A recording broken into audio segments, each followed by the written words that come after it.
Hi everyone, Alex on Point Leather. Today we're going to make a belt. This is a belt for me. When I made my belt that I currently have, it was a wake-up call that it was too big, and I didn't like that. So when I made my belt, I punched the fitting hole at the end, and I told myself, like, okay, this belt I'm not going to need 2 extra inches on top of this belt. I'm going to go the opposite way. And so that's what I ended up doing. And I've ended up punching a lot of holes, and it's getting to the point that the tail is longer than what I like it to be. And so now that this hole is getting a little loose, the end hole, I'm just not going to punch any more holes in it. And I'm going to make a new one. And this belt that I made it's thick. It's a double layered belt. It's 2 full pieces of leather. I got a gauge here. Let's see what it does, if I can reach it. So it doesn't even go into the gauge. It looks like it's 16 inches at least. So 2 8-ounce pieces of leather stitched together, and I made it thick like that specifically to support the weight of carrying a holster or something heavy on your belt. So if you're going to do something like that, then a double layered belt is, in my opinion, very necessary. And some people even go above and beyond that. They will incorporate a piece of steel into the belt, a thin piece of steel, just to keep that belt rigid and weight bearing. If you're just trying to hold up your pants, a single 8 to 12 ounce piece of leather is perfect. That's what I'm going to do today. I'm just going to do a single layered natural veg tan belt. I'm just going to go through my process. I think I do a couple things a little bit different. I think I put out a very high quality product in the end, and I'm going to show you how I do it. Okay, so to get started, when you're making a belt, what I like to do is figure out, this belt, I just bought a strap. You can take a whole cowhide and cut out 1.5 inches or 1 3/4, whatever size of belt you're looking for. This is just 1.5 inch belt, just a casual, natural veg tan leather belt. So the first thing that I'm going to do is either pick a good end or decide that the quality of the leather on both ends is the same, which is what I've pretty much come to. Sometimes you'll get one of these and one end has a lot of stretch or wrinkles to it, something along those lines. This one doesn't seem to have that. So what I'm going to do is I'm going to take this half round punch, and I am going to just make a nice end. We're just going to start there. I like to line it up. Make sure it's on there even. I take a good heavy maul. This is a 5-pound Berry King maul. Recommend that you get one if you don't have one. Having some extra weight behind your hammer blows helps out quite a bit. So scrap. Get rid of that, and now we have our belt is a nice rounded end. Then what I'm going to do is I'm going to flip it over, get this out of the way here, and I'm going to take a French skiver. This is a Horseshoe brand tools French skiver, and I'm going to thin out this. But before I do that, I'm going to take a quick measurement.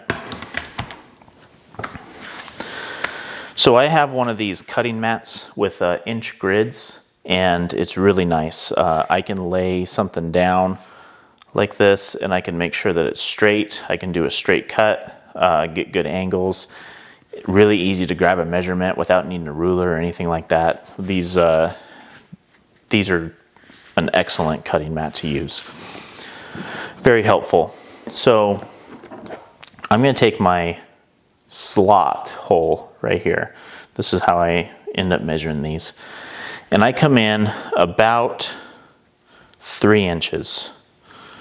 And I put the slot at about 3 inches. There, and I center it on the 3-inch mark. So that's centered. I'm just going to take a scratch awl, just do a quick scratch around there. Because I do not have a strap-in punch, or excuse me, an oblong punch, the same size as this. I believe this is 1 1/8, maybe 1 1/4. I'll take a ruler here and measure it just to be sure, because I don't remember.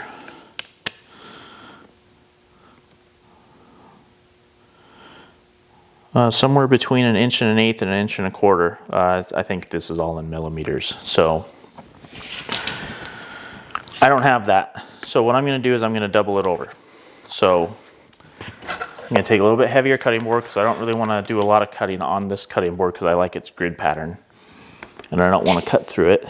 I'm just going to take this oblong punch and I'm going to set one end of it up to the end. I don't know if this scratch is going to come in through the video, but I'm just going to take it in, put it through, and then put it on the other end. It only takes 2 hits.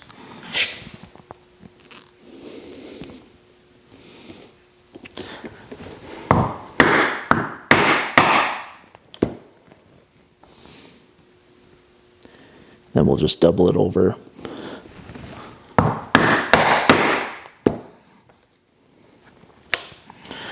Okay, and now we have a centered belt hole, or hole for the belt buckle.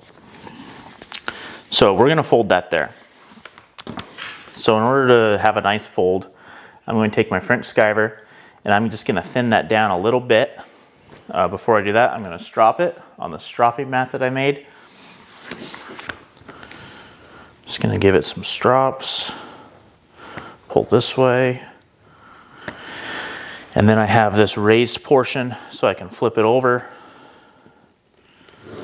and pull this way.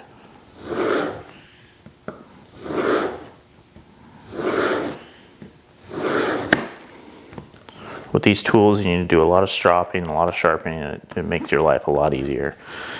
When these things don't cut right, they're a pain to use, and you end up slipping and ruining your project pretty quickly.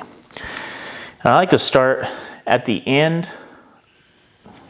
going towards the rest of the belt of my oblong hole here, and taper out. I don't go too thin, I just want to make it a nicer fold.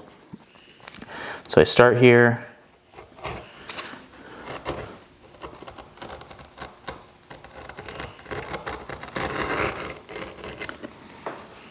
go.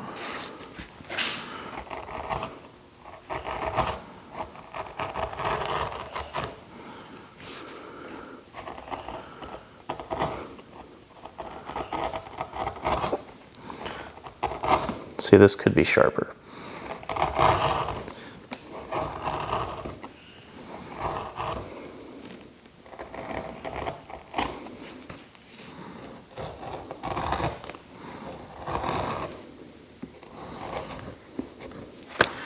Okay, we'll sweep this up later.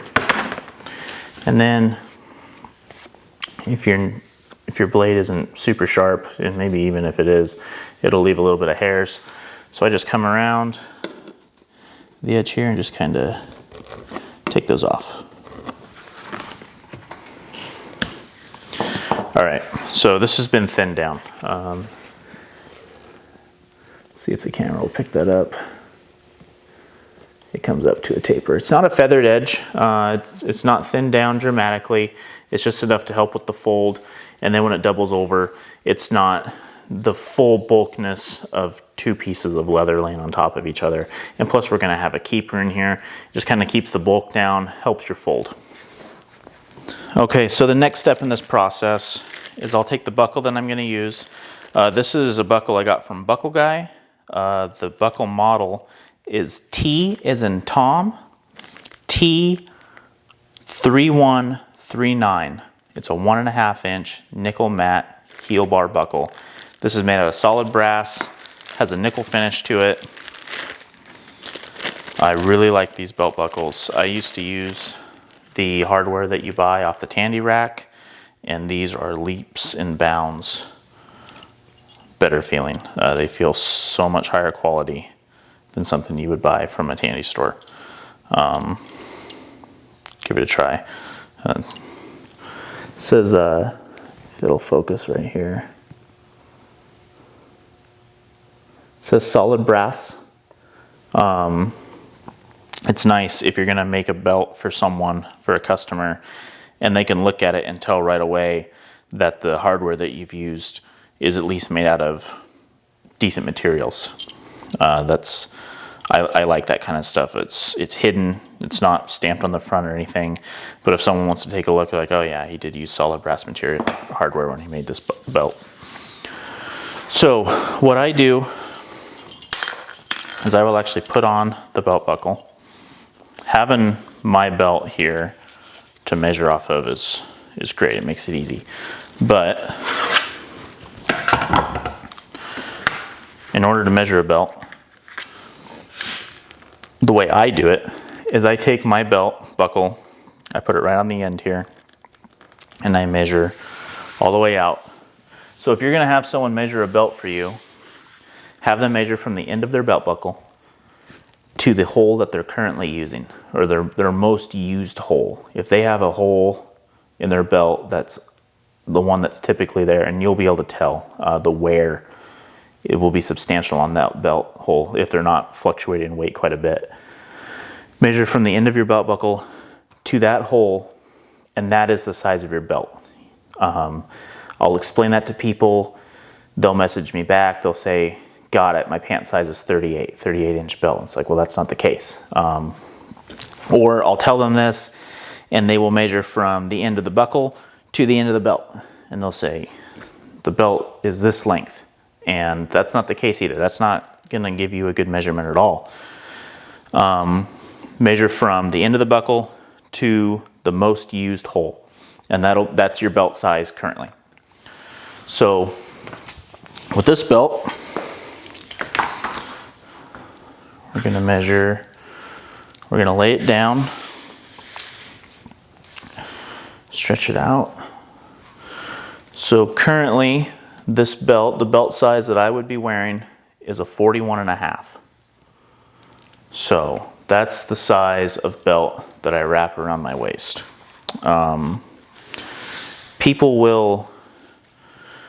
You'll measure someone's belt and you'll tell them their size, and they're like, no, that's not my size. I wear a 38 inch jean. I wear a 36 jeans. That's my belt size.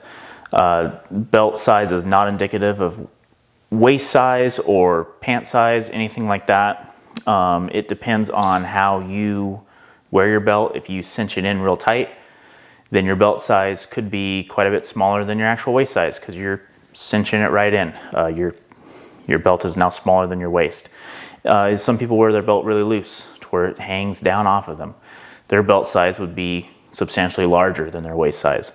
So people will debate you on that's their belt size. So a lot of times I won't tell them what their belt size is. I'll just, if they have a belt that they're wearing, I'll just ask to use it if I'm dealing with somebody face to face. If I'm dealing with an online order, it's a little bit different story. So 41.5, that's where we're gonna go. So what I do is I am gonna mark this so I can bring it back in the camera view. So I'm just gonna make a mark that I can see. It's a very light mark.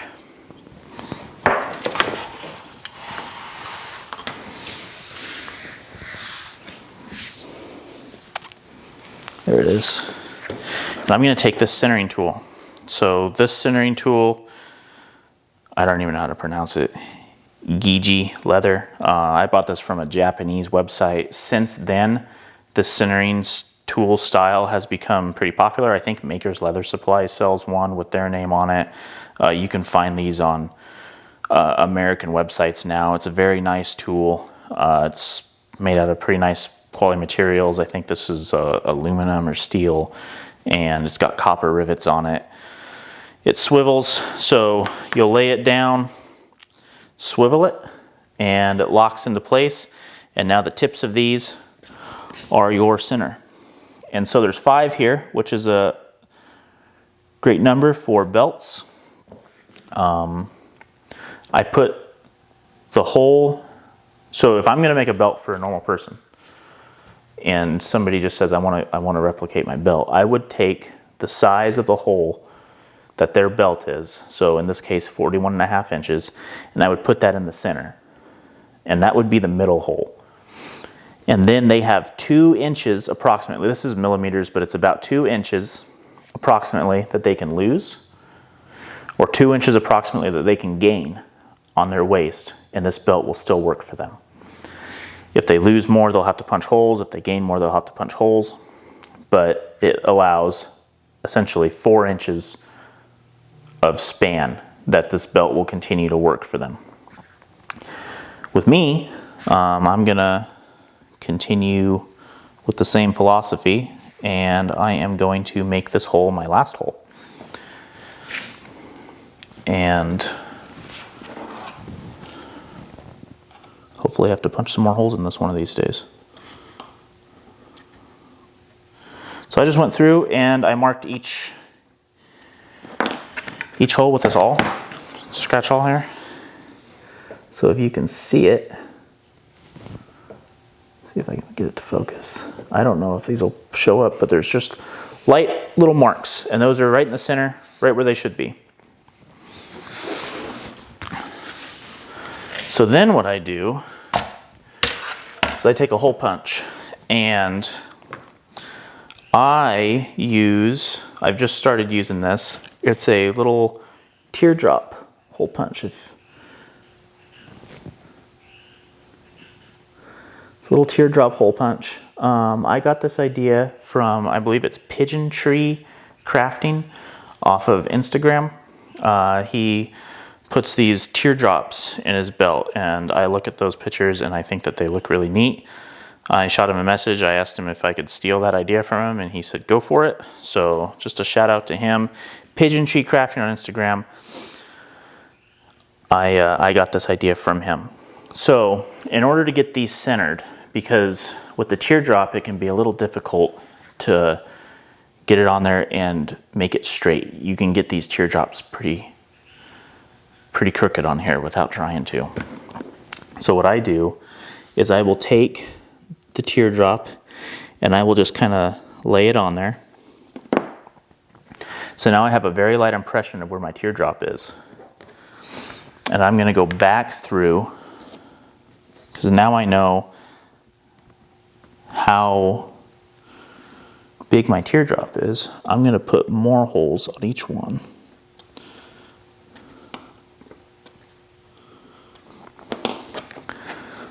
So now there's 2 sets of holes for each belt hole I'm going to punch, because this is a different shape than just a circle. And now both of these sets are centered.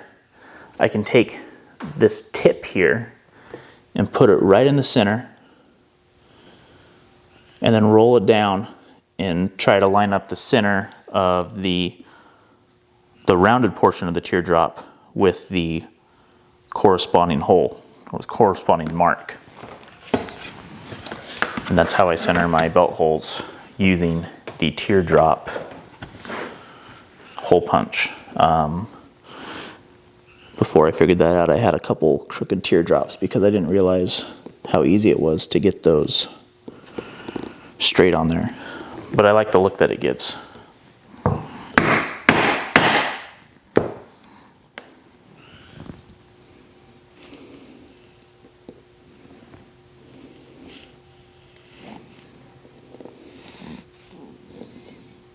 You just want to roll it on, make sure it is centered.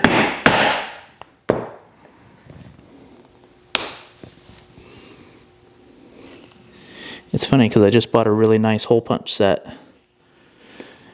and this hole punch is not the highest quality. And I'd like to use that hole punch set right now, but I want these teardrops. This punch is painted. The other sets were actually like blued, like a firearm. They had a finish on them. This has paint, and the paint gets in there and it gets stuck. The paint does not slide through leather very easily. So extracting this punch is sometimes difficult. It's not impossible. It's never gotten stuck, but it's not nice.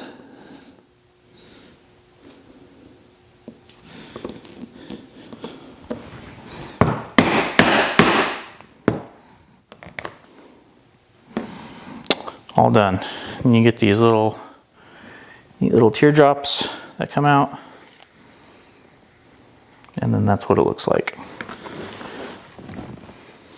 Okay, so after you've got your holes punched, what I do is I give myself 4 inches of belt tail from the last hole.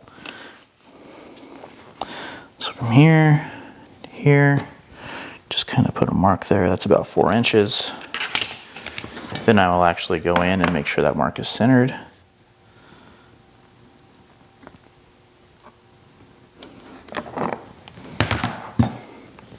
And I take this belt end punch and I put the point of it right on the centered mark. You can get these crooked pretty easy, and it's really obvious when you do that it was crooked. So I get the point in the center. I try to make sure there's equal space on the edges here.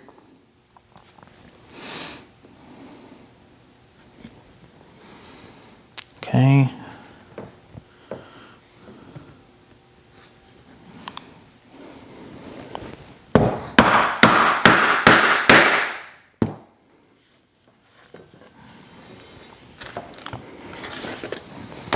All right. That looks good to me. And now we have our belt shaping up to be a belt here. So the next step that I'm going to do is I'm going to edge it. This is a Barry King #1 rounded edger. This belt is about an 8-ounce piece of leather, I believe. I'll double check that. But I just edge the sides of it.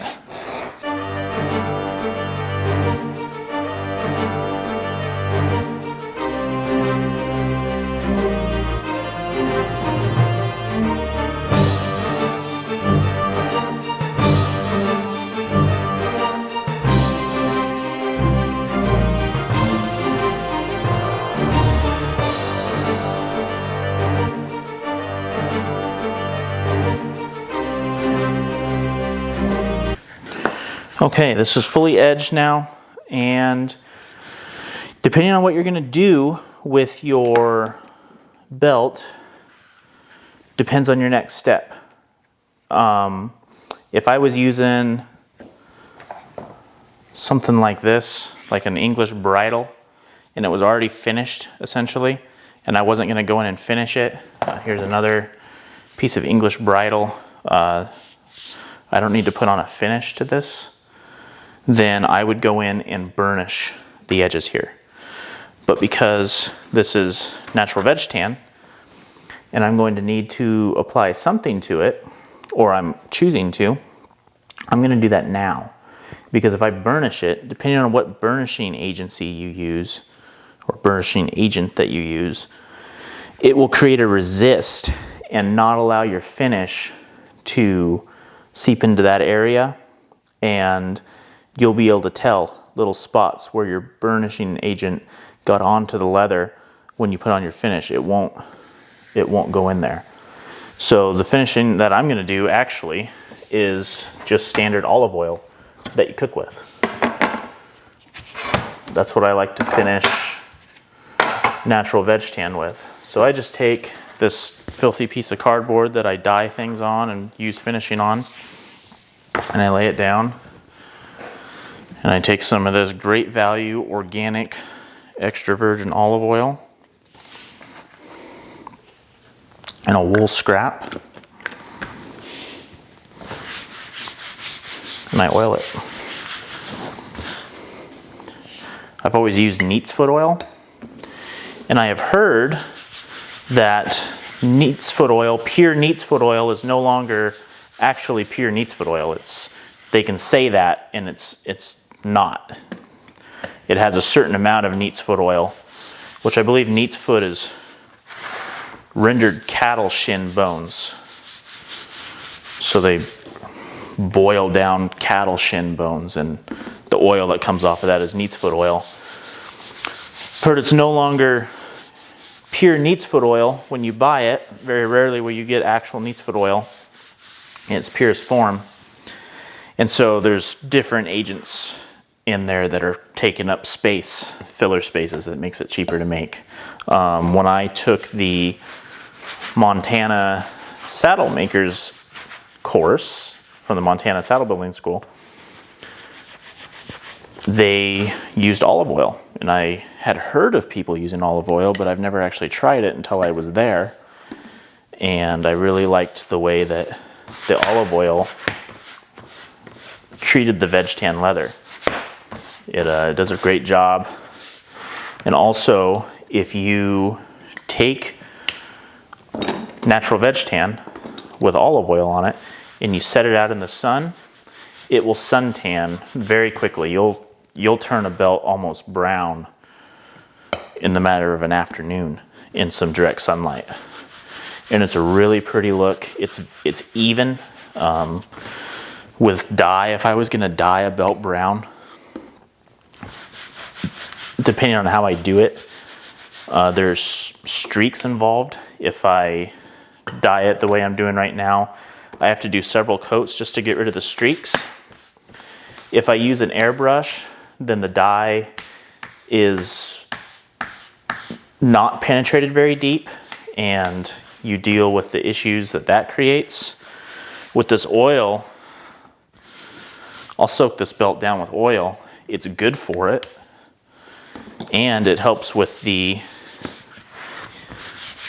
in color that it's going to give me. It's very even. It looks very natural. It helps with the patina quite a bit, which is why natural veg tans become so popular lately, is the patina that people get from it. And this olive oil is a great way to get that look. So you can see how the colors just changed from the oil.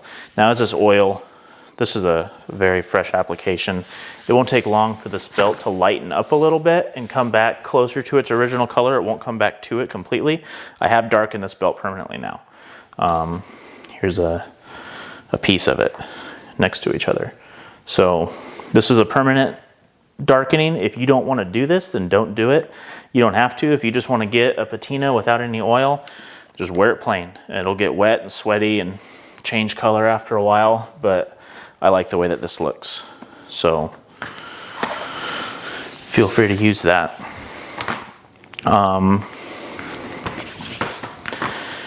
The next step after this is we're going to burnish.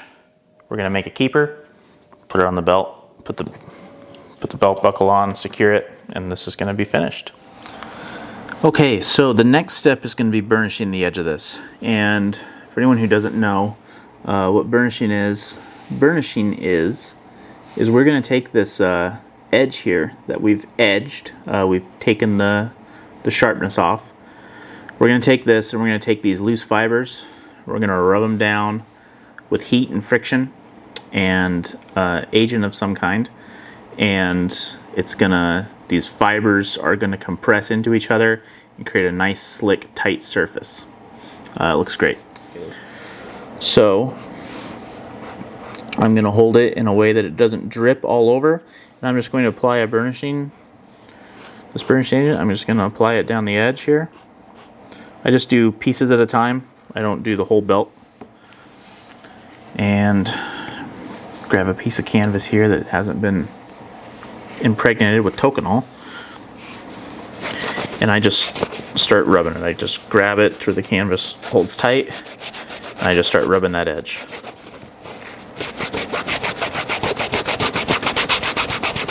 Just back and forth. Fast. And get that heat and friction on those leather fibers. And you're wanting to lay down those fibers and compress them into each other. And this is burnishing an edge. I used to use water and a glycerin based saddle soap, and then I would get a piece of canvas with the yellow paste saddle soap impregnated in that, and I'd give that a second rub and go back through and do that several times. And then I found some of these agents, and it took out an hour of work just by using those. And then you want to grab, this step is sometimes necessary, sometimes it seems a little redundant, one of these little wooden slickers, and sit there and rub it, and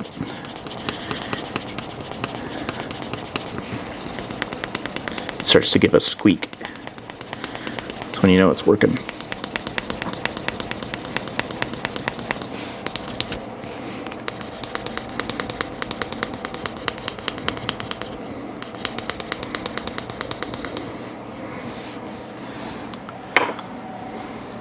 So I'm pretty happy with that edge. That's what it came out to. And we'll come down here to the unburnished edge, so you can see the difference pretty clearly. It's a detail that you don't want to skip. A nice edge on leather really sets the work apart. So I'm gonna do that to the whole belt, and when I come back it'll be done. So next is a keeper. With the keeper, I take a piece of leather off of the same piece of leather that I cut, so there's should be a tail that you end up cutting off, depending on how big your belt's gonna be. And so I use the same leather, and this keeper here, I've treated it with oil, I've edged it, I've burnished it. It's now the same as this piece of leather. So what I'm going to do is the keeper, your belt buckle is going to sit right here. Just like this. Get the prong through this hole here. The belt buckle is going to sit in here, just like this. And your keeper is going to sit between this leather right here. So it's going to sit in there like that. It's going to be secured together. A lot of people use a staple. This is way too big. And then the belt will go through the buckle and through the keeper. The keeper just basically keeps the tail from flopping around. So, in order to get a good keeper length, what I do is I'll lay the leather together like this, where the keeper is going to go and then where this is going to go. I'll put the keeper in the middle, or at least close to it, and I'll wrap it tightly around the belt there. Just like that. So I wrap it around tightly because I want my keeper to have a tight fit, not impossible to slide through. Your keeper should not be a point of difficulty. Although I've messed up a couple times and the keeper was a point of difficulty and I've had to redo it. But I also don't want it to be super loose because then it just gives, like when I showed you originally, it's got a huge ring there. There's no reason for that. So then I just sort of look and see where the two pieces of leather should come together. Just kind of give it a mark with my fingernail. So now where that mark is, if it can be seen, I'm just going to cut it off. It doesn't have to be a nice cut by any means. We are going to never see this, ideally. Also, I cut this 3/4 of an inch wide. The belt's 1.5 inches. I think that the keeper being half the width of the belt width looks good. It can be thinner, it can be wider, it could be 1.5 inches wide. I just think that that ratio is appealing to the eye. So what I do is I take some prongs, I can't think of what this is called, a pricked iron. And I just kind of line it up decent distance away from the edge so the thread doesn't pull through, because I am not going to use a staple. And I don't want to hit this. This punching board, I don't feel safe hitting it with the granite right there. I'm going to use something with a hard backing, so that way, because this, I think this is called a pricking iron. This pricking iron is going to go right through that punching board, and I don't want to hit it onto the granite. These are so sharp that you could pretty much just go through with your fingers, but I'm just going to hammer it in. Some holes there. Come over here, do the same thing.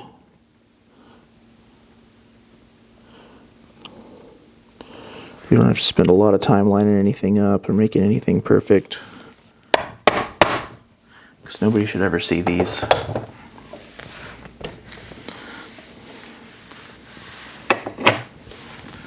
But we do want to do a good job on it. It doesn't matter. I'll use this thread. I just pull out a decent amount of thread. I'm pulling out way too more than what I need, and that's fine. Thread isn't that expensive. Take a couple needles.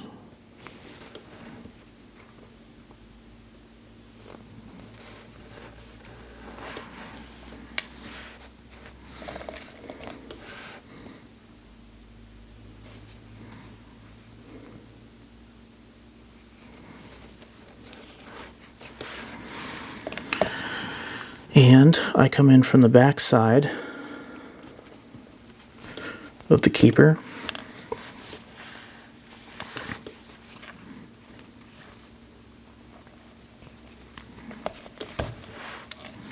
Just like that.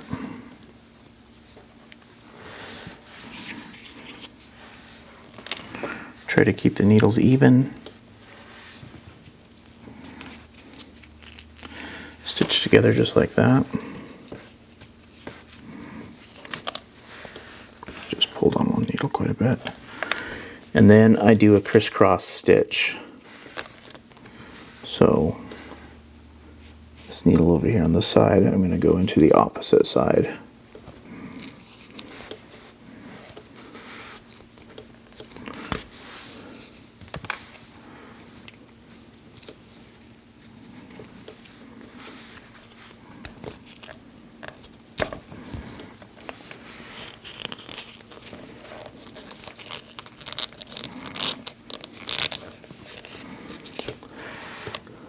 Like so, make a little X there. And then what I do is I come in through the back and I go through the opposite holes. And I'll show you what I mean here in a second. Try to make sure not to pierce your thread.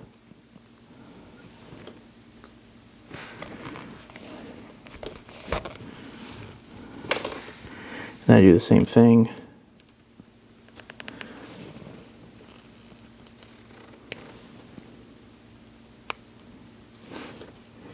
Ensuring not to pierce your thread.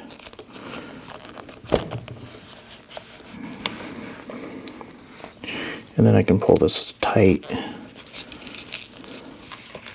There's enough friction there that everything should hold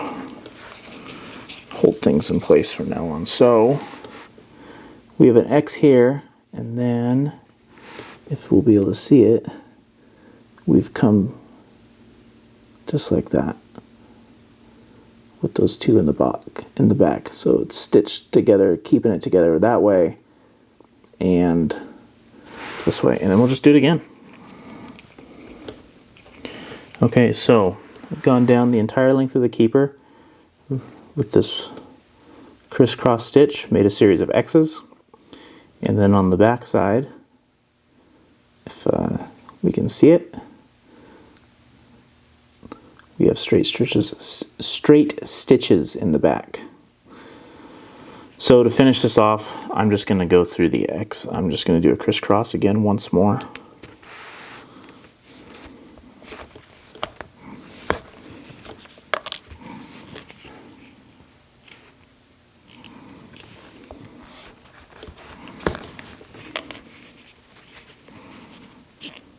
Pull it tight. Now the threads are coming out the back end. And I'm going to take my little thread nipper, reach in, snip those. And I'm going to take the thread zapper and melt those ends.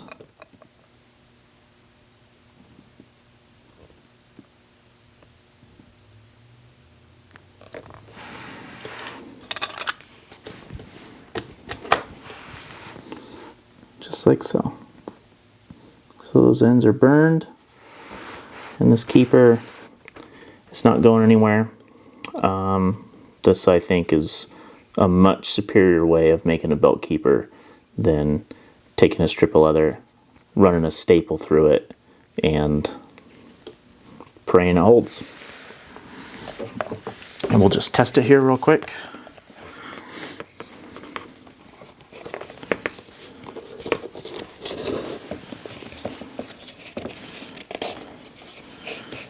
So just like that. That's where it'll be, and then the tail will go through. And it is tight. That'll stretch out and break in nicely, I think.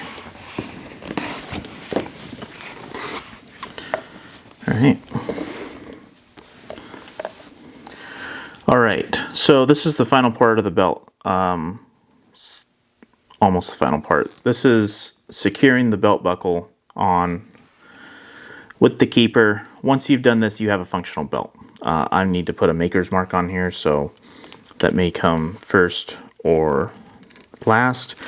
But essentially, we need to figure out where we're going to measure to, how we're going to secure it. There's a lot of different ways to attach a belt buckle. A lot of people use snaps, and if you buy a belt blank from a place like Tandy or Springfield Leather or something like that, and you buy it just basically ready to go, like all you have to do is burnish the edges and it's a belt.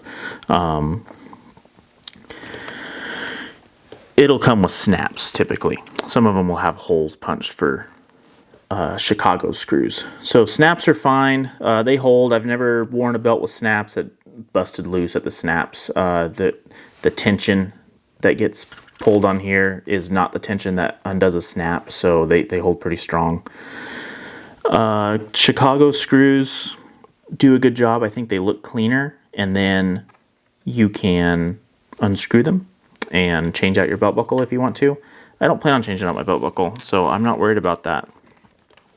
And I use belt buckles that I think people aren't going to want to change out. So a lot of times when I make a belt for somebody, that's not even something I consider as changing out a belt buckle. On this belt, I did rivets. So I used number 9 brass rivets. I wanted to match the brass buckle here. Brass rivets are hard to work with. I don't really use those so much anymore. I don't mind the dual tone of brass and copper. Copper is a lot easier to work with. Another thing you can do is stitch across. Be careful with that. If you run a set of holes across leather like this, just straight across a strap, you've essentially perforated that leather strap right there. And if it's going to tear, that'll be where it tears. You've created a weak spot, like perforated paper, where you tear it. That's what you've done here. At the same time, you'd have to pull pretty hard to make that tear there. There's not a huge danger of that happening unless someone's trying to put a climbing rig on this thing, or it got very old and needed replaced anyway. If they let it dry out and it's years old, it might tear there. But at that point, it's going to tear somewhere. You can stitch down if you're going to stitch So a good thing to do might be placing your keeper here and stitching down the sides of the belt this way, and then you have not perforated the strap across there. You can do it that way. The way I'm probably going to do it is with the rivets, and I'm just trying to decide right now what size of rivet I want to use, and if I want to do like this three-way, you really only need two. One here and here is going to secure the belt plenty. The only reason I did three is for looks. I don't know if that's really important though, so I think I'm going to do two, because I don't actually know if I like the looks of the three. And I put the rivet and burr on the upside. The flat end is on the back here, so I'm probably going to switch that also and dome it, because now I have a doming tool that I didn't have before. So I think I'm going to use these number 9 copper rivets with the flat end up.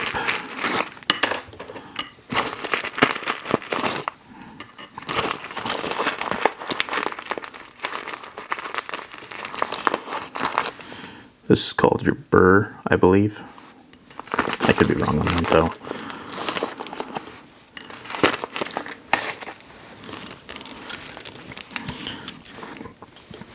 So what we want to do is set the keeper up, how it'll be.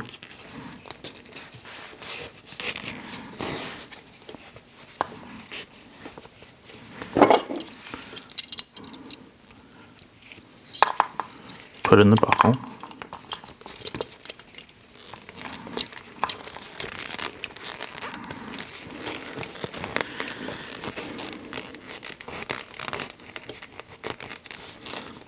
And essentially we're going to have a rivet pinching the buckle down and then pinching this loose strap down to hold the keeper in place.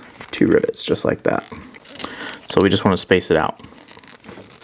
And what I think I'm going to do for the sake of cleanliness is I'm going to put my maker stamp on the back here. I've been doing that lately.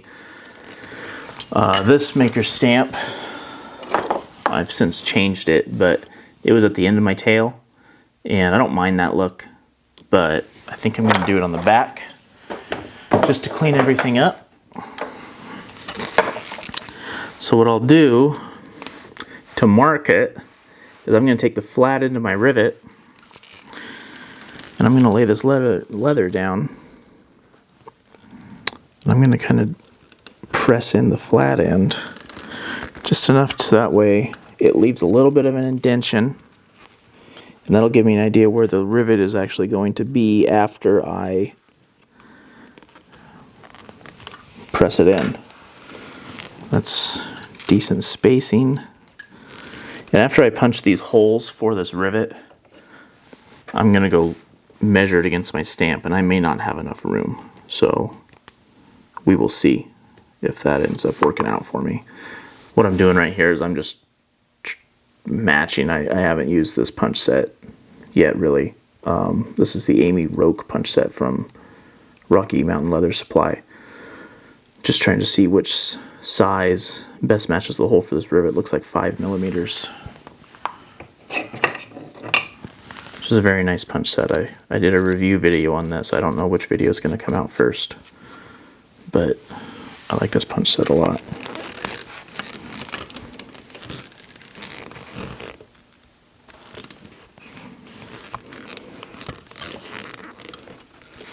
So it looks like there, and I'm actually going to come back a little bit.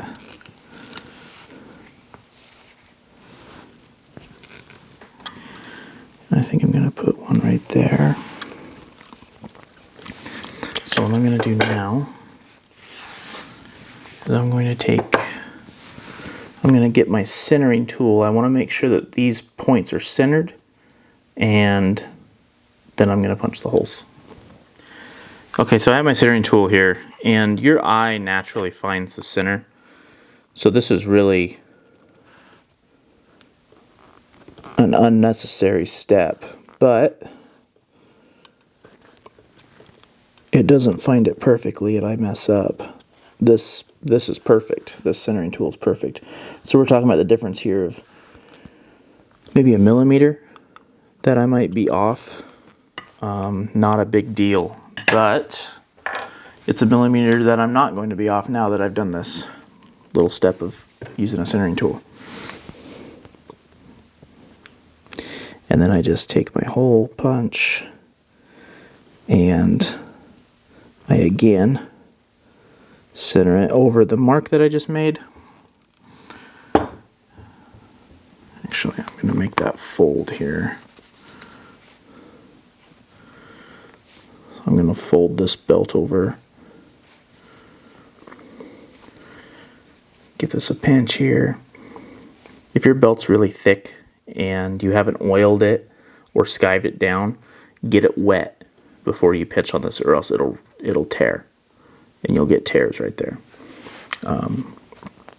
So either get it wet, skive it down, put some oil on it, do something before you just start taking that dry piece of leather and bending it over and forcing it to do that bend that you're asking it to do.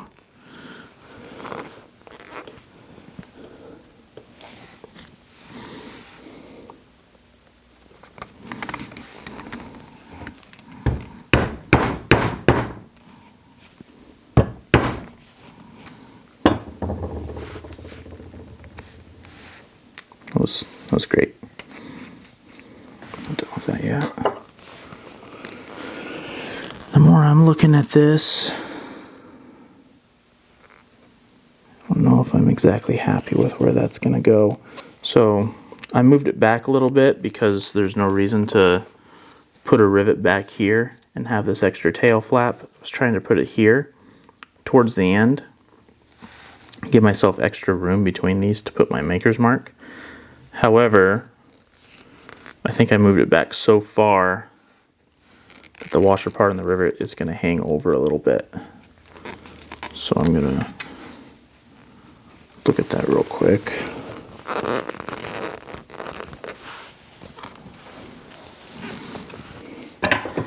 I'm just going to play it safe and split the difference between those two. Use the centering tool again.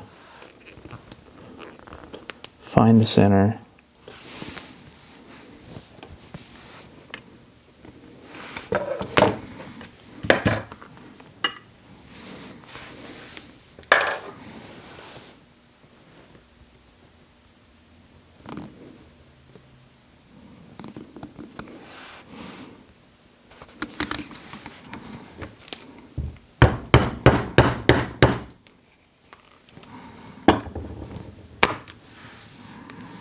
Okay. Put this back.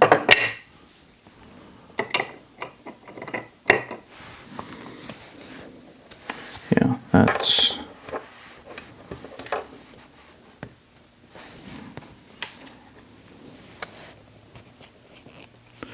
little bit of space there.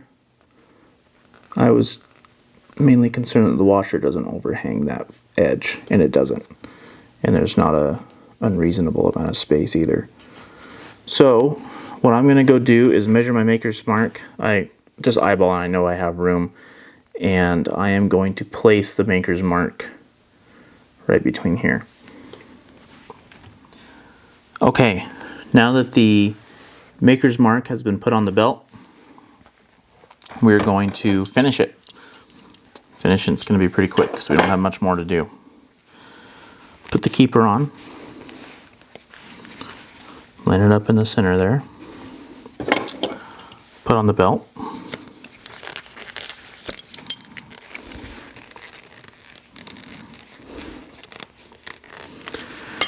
Now when I'm doing copper rivets, I like to use my big heavy maul again, the one I used at the beginning of this video.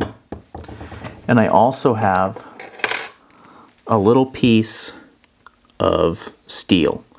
It's fairly thick, so I'm using number 9, so I have a set of number 9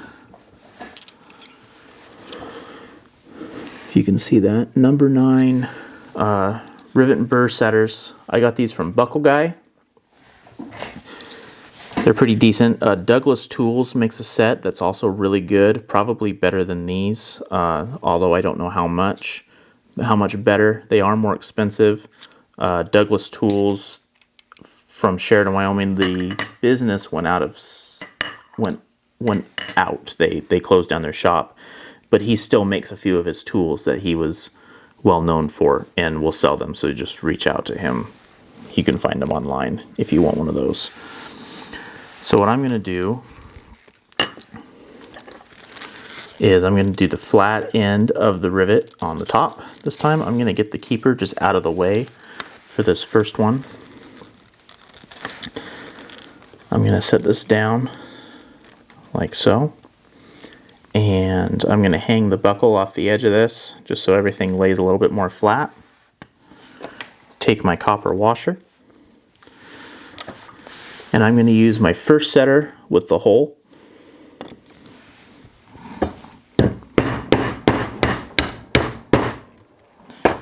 And drive the rivet down. Now, one thing that these setters will do that I've noticed is they'll fit down. They're very tight tolerances. This is the set from Buckle Guy. The tolerances on them are very tight, and if this post is a little warped or not perfectly straight, you can get this thing stuck on there pretty easy. And when that happens, you got to get a little creative on how to get that out of there.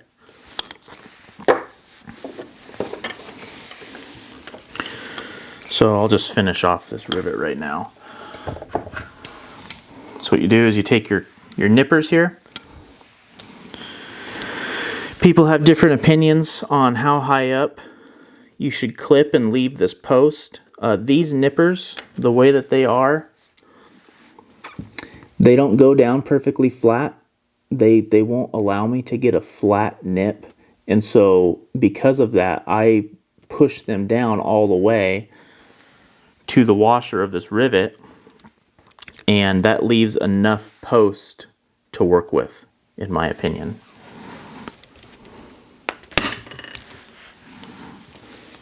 So just crush that off.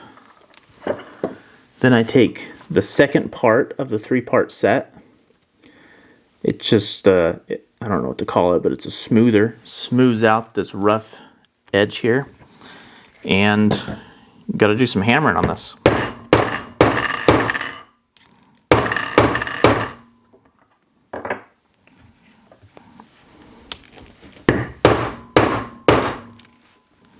Sorry for the camera shaking. We'll get stuff like that figured out one of these days. And that came out very smooth. It's nice. And then to finish that off, I take the domer here and I line it up perfect as I can right around the edge of that. I give it a hit, and then I check it, and then if I want to do it again, I'll give it another hit,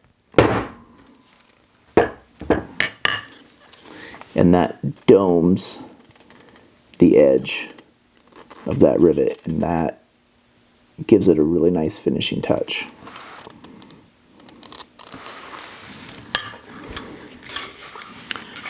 And we are going to do the exact same thing again. I am going to turn the camera off because it was bouncing around like crazy. Okay, real quick guys, I wanted to show you the difference between, it'll focus here, a rivet that has been domed and one that has not been domed. I don't see this as a step that you should skip.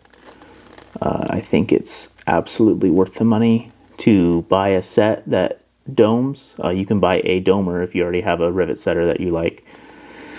But I don't think that you should leave this off your project, because that is a really nice piece of finishing touch, I think.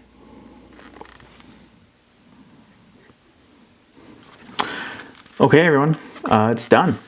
So this is the belt. Again, we went with the teardrop holes. I think they went in nice and straight. I used this nickel solid brass buckle with number 9 solid copper rivets, and then this keeper that we hand stitched. I like it. Came out really well, I think, and I'm excited to see what type of patina this brings. Natural veg tan brings a wonderful patina over time. Within a year, if I wore this every day, within a year, this would probably be very dark brown. It really gets to be a beautiful color, and it's a very natural way that it happens. Much better than dye, I think. I used to dye a lot of leather, and I prefer this 10 times more. Thank you for watching. I hope you learned something. I know there's a lot of belt videos out there on YouTube, and I said in a previous video that I probably wasn't going to do something like that, but I lied to you, and I hope that you are happy that I did. I think that there's a couple different points that I mentioned that aren't in every other video, so hopefully you might have learned something, and I'll talk to you soon.